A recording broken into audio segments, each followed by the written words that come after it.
Alright, I'm now going to document a situation that happened over the weekend. I'm trying to get transferred from Connecticut to New Hampshire probation. And so I'm in the process of changing residences. So I'm hanging out in New Hampshire with my family this past weekend. And my wife is at work. And their grandmother says we have a dance recital or dance show that the kids are putting on, and she wants to know if I'll go with her. And we drive over to a nursing home, and it's a brand new nursing home. It's really nice, and there's like a little hall area, and it looked like a bar is in this nursing home, and they have done up like 50 chairs they've set up. And there's a couple old people like pruning out in the chairs, like kind of incoherently just bent over. So I walk in and I say, well, I guess we could just sit anywhere, right? And Glory goes, no, those seats are reserved for the old people that will come in. I just sat on the floor last time, and Glory's a 62-year-old grandmother, right? So she starts to like hunch down on the floor, and I'm like, well, since there's 50 empty chairs here, I'm sure that they won't mind if we sit down on one of these empty chairs temporarily until they wheel in all the old people. And I said, if an old person needs a seat, I'll be sure to stand up for him. And everyone kind of froze as I went and sat down. And as soon as I sat down, the Terminator emerges, my daughter's dance instructor. The Terminator charges for screaming that I better sit on the floor. If I knew it was good for me, I should sit on the floor next to the grandmother. And I said, no. I said, this is unreasonable. I said, bring more chairs at once. And she goes, this isn't a paid concert. I'm like, what are you talking about? It's not a paid concert.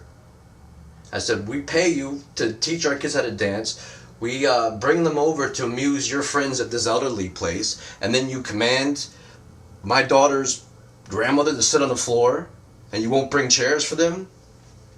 And then if I even dare sit one of the 50 empty chairs for the time being, you're gonna freaking start a freaking argument with me and try to command me to sit on the floor? She goes,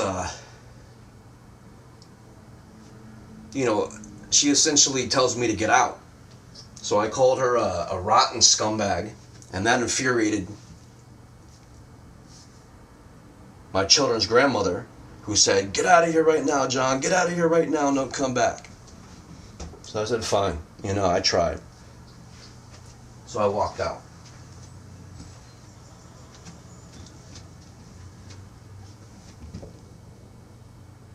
So this brings to mind that,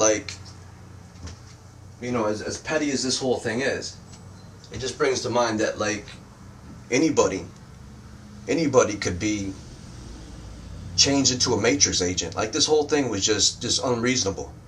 It was just idiotic. And it seemed like that lady, it was like, I don't know, it seemed like she was just programmed to be a fucking bitch. She just, it was funny. She just waited. It was like I was sitting down in slow motion, and everyone's sitting there waiting. I'm like, I'm just going to sit in one of these empty chairs. And I start to sit down, and Glory is in slow motion, no, and I'm sitting down, and the lady's like, she's breathing out like a fucking, she's like, me, Grimlock. She's breathing in and out, right? And as soon as I sit, she charges. I'm just like, did you just get ganked by Great Command, or was this a whole setup by the Vatican just to because they own all the nursing facilities, right? They own all the hospitals, they own all the nursing facilities, and this was just too awful to be true. It was just too strange a situation for this either that or it is plant life. That's why I want to leave it for you to decide. Is this a Vatican CIA operation, or is this simple plant life?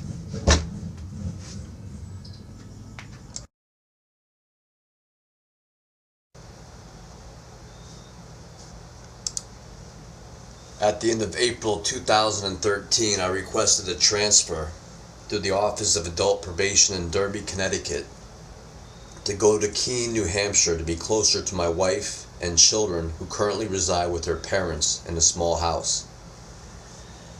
My probation officer asked if I could use their address to transfer to, and I said honestly, the house is really small, my children share a room, so I couldn't really live there, but I could use the address to get the ball rolling. He responded with, well, that's not really going to work because we're going to have to have a permanent address in order for the transfer to work. And I understood that logic. Connecticut just doesn't want to transfer parolees to a different state where they don't have permanent housing. So he said if I could find permanent housing and a job that he would submit the paperwork. He then gave me a 2-week pass to New Hampshire to secure housing and a job where I was able to rent a small cabin and find a job doing construction. At the end of my 2-week pass, I went to that dance recital where that verbal dispute took place. Then a day or two later, I returned to Connecticut and met with my probation officer, and I told him that I had found both housing and a job. And he told me for the first time, all right, but while the paperwork is being processed, you can't return to your house or your job for up to 2 months. If you're caught in New Hampshire while the transfer was taking place, you could be arrested. I was taken aback by this news, and I responded with, well, the man isn't going to hold my construction job for 2 months at the start of summer. My probation officer explained that it was the way things worked, and he hadn't done a transfer out of state before, so it was new to him. He then summoned his supervisor, named Michelle, who stated that it was she who would be responsible for submitting the paperwork, and I said fine. I wasn't going to complain because after all they were kind of doing me a favor by transferring me and doing all the paperwork, causing them more work. So I was polite and I accepted the situation and agreed to stay out of the state of New Hampshire for 2 months. So it was tough paying $450 a month for my room in Connecticut, and on top of that $800 a month for an empty cabin in New Hampshire, but I did it, exhausting the rest of my financial resources. 2 months go by, in which I report to the Office of Probation for all my scheduled appointments. Each time my probation officer tells me that he hadn't heard a response from New Hampshire yet. At the end of the 2 months, approximately the first week of July, I return yet again to my scheduled time, whereupon Mark, my probation officer, informs me that New Hampshire has turned down my request for the transfer due to a police contact concerning a nursing home incident. I asked to see the police report, and he says he does not have that on hand. I asked the name of the officer who filed the paperwork, and once again he stated that he did not know. Yet Mark suggested that I call New Hampshire and find out for myself.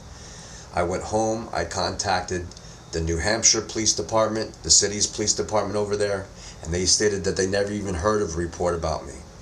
I then contacted the Office of Adult Probation in Keene, New Hampshire, and they said they never even heard of me either. So in other words, there was no paperwork submitted, and this had all been made up. I then called Mark's office back and asked to speak to his supervisor, Michelle. When I explained this, what I found out to her, she became angry and made threats stating, "Do you really want to cross this line with me?" and questioned my authority. I responded with, "I'm going to report all this on the internet." So she hung up the phone on me, where I called back and asked to speak to Michelle's supervisor, and they transferred me to Mark's voicemail. So I was caught in this spin cycle.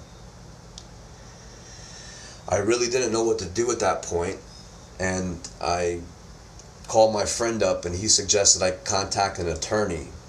So I called my family's lawyer and I explained this to him, and he said something very disturbing. He said they could do whatever they want because basically they are God. My attorney said it doesn't surprise him that New Hampshire never even heard of you. They don't make the decision to transfer you. It goes to some central office and they make the call. So I responded with, doesn't that sound funny to you? That the state of New Hampshire has no say in who gets transferred into their state? And he says all that matters is if it's legal. The central office makes everything legal or illegal at its whim, yet he would write the Office of Adult Probation in Connecticut with a letter regarding the situation. What is also strange is how did Connecticut Probation even know about the nursing home disagreement if there was never any police report? So it turns out that the whole nursing home incident was an inside situation after all. At my next probation appointment, they stated that they would resubmit the paperwork and I would have to wait another 2 months until September to hear back again. So I began to see that this was a recipe for disaster. I didn't have any more funds to pay $800 a month for another 2 months for a cabin to sit vacant while they got a good laugh, not submitting my paperwork again. So instead I said fine, but there has been a change. I can stay at my wife's parents' house after all. So my next appointment, as fate would have it, is on 9/11 of this year. Other than this, I have no comment to make besides, what can we learn from all of this? Well, I don't want any of the U.S. power structure to ever shake their heads at the atrocities of the Nazis ever again. Don't you dare ever wonder how Germany could go to complete evil. All you have to do is take a look in the mirror, because you are the new Nazis. This is how your country dies. This is how the world will see you. America was once the greatest country on earth. People from all over the world came here to get away from the injustices in search of a better life. Now we are not only the laughingstock of the world, but everyone sees the U.S. as the new Nazi empire. So don't make another History Channel documentary outlining the horrors of Nazi Germany. Just do an expose on yourselves.